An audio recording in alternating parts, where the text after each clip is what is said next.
So today I'll be discussing about what are your thoughts about pseudoscience. For the first question, it said, what was my general reactions to the authors, and do I agree or disagree with assumptions, and why or why not?" So for my answer is, when I was looking through, as for my general reactions to the author, there was something that caught my eye about how the authors made the differences between the practices that are pseudoscientific versus the scientific practices that we usually use as social workers. And I would have to agree with the assumptions. We as social workers are used to use factual and actual evidence, whereas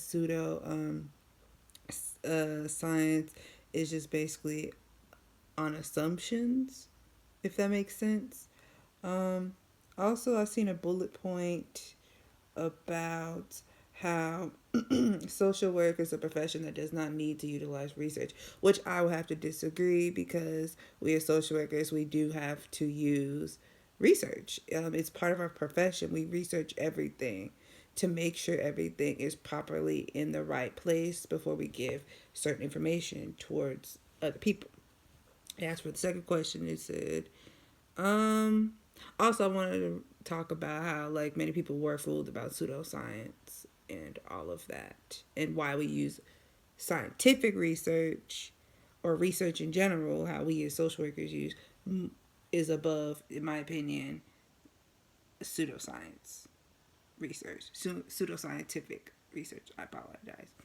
For the second question, it says, do you think the profession of social work is overly armored with evidence based practice?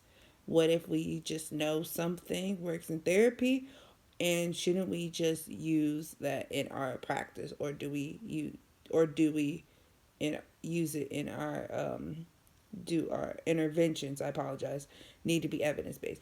Okay, so for my answer was basically what I could think of. So to answer, I would say that the profession of social work can be overly armored with evidence based practice. But in my opinion, as a future clinical social worker, I believe that the evidence can help slash provide that there is evidence on a basis to the proper findings for the cases that we are looking in, and etc. As for the question saying, what if we know something that works in therapy? I would have to say that we don't really know it until, if something works in therapy, if we like really go back and look at it. Um, and the last part was asking, shouldn't we just use that in our practice, or do we do it in our interventions? Need to be evidence. I said it should be both, because both can help. Like, you can go back and look in your practice how you can do it, whereas in your interventions you can try to help with the clients and whatnot and give them the evidence that you were provided with in the practice, if that makes sense. So thank you for watching my video.